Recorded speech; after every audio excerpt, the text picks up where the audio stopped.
So I'm turning 40 next Sunday, which is pretty exciting, and tells you that I'm a Generation Xer, right? I'm in that generation that was born between the early 1960s and the late 1970s, 1979, if you want to do the math.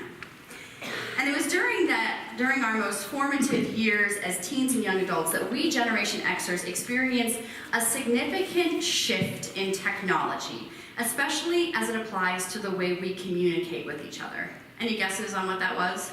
Cell phones. Cell phones. I got my first cell phone at 18. It was one of those like super clunky ones that you just kept in your glove compartment for emergencies only. And I think the only time it got used was when my car got stolen and the person who stole it rang up like a massive bill. Yeah. I got my first real cell phone when I was 22, a silver Sprint flip phone with a black and white screen that would let me call from the barn and say hi to my parents. And that got upgraded a few years later for a color screen and some limited texting capabilities. It is very fancy. Next came a couple of Blackberries with all their buttons and calendaring options and a little stylus. And then I eventually made the leap to a smartphone, which allowed me to take photos and videos, to upload apps and search the internet, all right at my fingertips. All told, I've had a cell phone for 18 years, nearly half my life. And there's something I've noticed. Well, there's all sorts of wonderful cell phone technology things, like I would automatically change my clock at 2 o'clock this morning, so I sprang forward without even having to think about it. There's also a downside. Let me give you one example that I've noticed in myself. Until I got a cell phone, I could easily memorize and recite numerous important phone numbers from my life. For example, my childhood phone number, 327-8231, which my parents conveniently still have. Right? My best friend's phone number, 325-1923, which I have probably not called since 1999. I know my dad's office number from when he used to work at Merrill Lynch. I know the number of Audubon Park United Methodist Church, and I haven't attended there since I left for college. Now, after 18 years of having a device that stores all those numbers for me, that pulls up the number by the name of the person I'm trying to reach, I would honestly be hard-pressed to tell you what my fiance's cell phone number is, and I call him every single day. I'm not even sure he knows what his cell phone number is. He doesn't. And I know Pastor Pat doesn't know what his cell phone, who knows what their own cell phone number is? You know, okay, good. All right. Okay, good. All right. We're over 40, we know numbers still. But does anybody else notice this in their life? If you lose your cell phone, completely lost, right? I have no idea, except I can call my parents so long as they still have a landline. If they get rid of their landline, we're done, right? But it's not just the capacity to memorize phone numbers that we've lost with the advent of cell phone technology. It turns out we're losing the ability to remember much more. The website and blog for the fall 2015 Penn State class on Science in Our World, Certainty and Controversy cites that though our brain can hold an almost infinite amount of information, technically, technology can affect just how much information we choose to hold and retain. The fact that the internet has so much information that is so easily available, how many of you have ever Googled something from your cell phone? Exactly, right? We as humans now tend to not remember as much information as we did a generation before. With services like Google available for free on our phones, we don't have to rely on our memories to remember. So we don't. This is called cognitive offloading. It's not a good thing. When we don't make an effort to commit something to memory, or we stop committing things to memory at all because we're relying on someone or something to remember for us, we actually start to lose the ability to create memories that stick. Add to that being distracted by the other ways we use the technology at our fingertips, say by scrolling through social media, playing a game, or obediently attending to the constant ping of messages and emails that come through, causes us to miss out on life as it's happening, and makes it harder for us to form new and accurate memories. And right there you've got the recipe for forgetting some really important experiences from our lives. This isn't a new phenomenon, however, so we don't have to beat ourselves up too much here in the 21st century. Take any major leap in the communication industry, and you see a decrease in our collective ability to remember. Whether it was the advent of the telephone, the basic telephone, the printing press, or even systems of writing, every time a communication innovation occurred, it came at the price of our ability to memorize and our ability to remember. And it didn't just affect our day-to-day relationships with each other. It also affected our relationship with God. I share all this because this is the same concern that Moses had, way back, thousands and thousands of years ago, when he was standing with the Israelites on the cusp of entering into the promised land of Canaan, delivering the message, part of which we heard from Deuteronomy 26 today. At this point in time, Israel does not have a written record of their faith. Everything they've been taught has been orally delivered, preached to them by Moses as they've wandered in the wilderness for 40 very long years.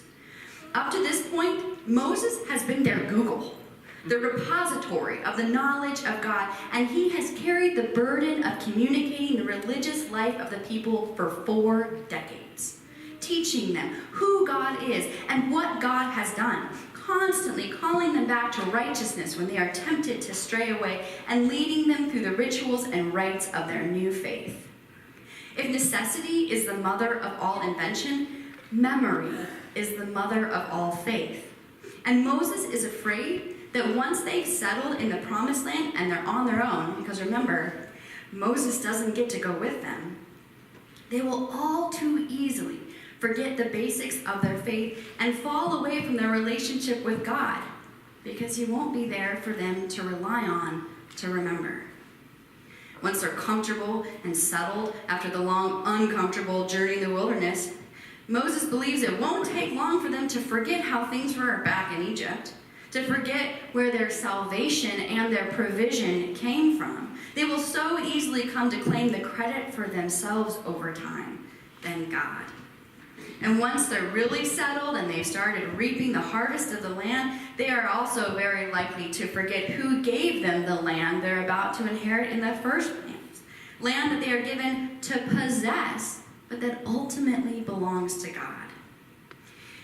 And so, realizing that much like our modern Google, they had cognitively offloaded their remembering of their faith onto Moses, he takes some time to teach them the law a second time, hence the name Deuteronomy, or second law, with the intent that they learn to be the rememberers of the message from here on forward.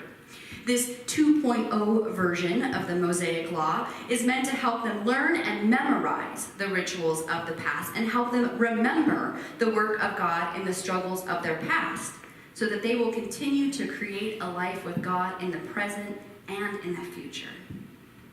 In the part that we read today, Moses teaches them an act of gratitude for God's gracious provision, designed to be recited once they've gotten settled, grown a full crop, and harvested, not to mention creating a dwelling of God's choice. They're to gather the first fruits of their harvest and go to the priest who is in office and declare first their memory that they are living in land that God promised to their ancestor. Next, they are to give the priest their first fruits, and after it's been given to God, they shall tell God directly that they offer this because they remember the 3 things God has done for Israel. First, God claimed Jacob, who would be named Israel and would be the father of that nation, a member of a nomadic tribe from Aram, aka the wandering Aramean, who went down to Egypt to find relief from famine, and who established, through God's blessing to him and to Abraham before him, a great nation of many people who shared his new name of Israel. Second, when the Egyptians oppressed the Israelites with hard labor, God delivered them from Egypt with a mighty hand and an outstretched arm, with signs and wonders done through Moses. And last, God led them through the wilderness for 40 years, providing for their every need and ultimately keeping his promise that he would settle them in a land of milk and honey. Having named the ways in which God has saved and provided for Israel, Moses then instructs them to bow down and then throw a party. Throw a party and celebrate the bounty which God has provided. Now, the guest list for this party is very specific. Along with you and your family, you are to invite the priests who serve, the Levites, and the aliens, otherwise known as the immigrants, who live among you. And if you read on to verse 12 in this chapter, you should also invite orphans and widows. If you note, these four characters or types of folks are all people who don't have land, who therefore can't grow food, who are unsettled. Unsettled as Israel once was before God blessed Jacob and while they were still in the wilderness. In other words, you are to celebrate God's generous salvation and provision from your past by sharing the celebration with generous provision for those in need now. Not only does this ritual that Moses is teaching result in an expression of gratitude to God and remembering what God has done, but it also teaches them three new things. One, that to rely on God, they give their first fruits first, versus their excess at the end of their harvest. They learn, too, that a nation is good and faithful to God if they are committed to making sure that everyone who lives within their borders have the basics to survive before hoarding excess for themselves. And they learn that remembering the stories, giving back to God, and celebrating with the least among you is always the appropriate response to a generous God who is ever ready to release them from bondage and provide for them beyond measure. Moses offered this last-ditch effort teaching to a people who, once they crossed into the promised land, would face any number of distractions, temptations, and memory-robbing experiences in this new land that God had promised them. And so Moses implores them to remember, to recite, to offer, to celebrate every year. And it worked. For generations, without the benefit of writing, people told the story of God's salvation from memory, sharing it from one generation to the next, teaching each to remember what God had done for Jacob and Abraham, what God had done for Israel in Egypt, for Israel in the wilderness, and for Israel in the promised land of Canaan. Eventually, all these stories that were remembered were written down and ultimately compiled along with other sacred writings in what would come to be known as the Bible. And in time, this Bible would be published for public use. And now, how many of you in our technological age have the Bible on your cell phone? You can have it on your cell phone if you want. You can get it through Kindle. All so that we can come to remember, to continue to remember, in whatever way possible, the story of who we are as ancestors of Israel and what God has done for us like God did for them. Because like the Israelites emerging from the wilderness into the promised land, from wandering into settlement, there is much that distracts us from God's action in our lives. There's much that tempts us to believe that we're doing just fine on our own here, that all we need we can provide for ourselves. And there's temptation to keep what we mistakenly think is ours to ourselves and fail to share from our bounty with those God would have us help. And so in this season of Lent, this season of returning to God with all our hearts, we are called by Moses to do what he taught the Israelites, as recorded in Deuteronomy. To remember, to take stock of both our personal and communal relationship with God, and to respond to the generous heart of God through acts of gratitude and celebration.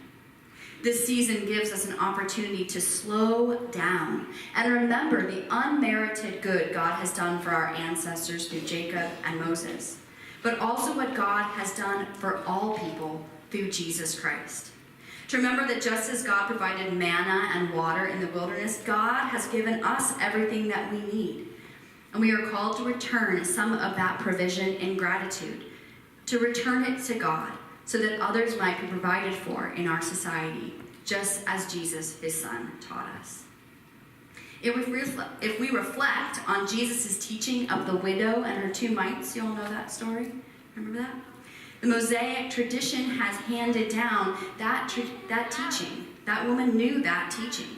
And as Jesus taught it to his disciples and followers, he's calling us to do what Deuteronomy and Moses called us to do now.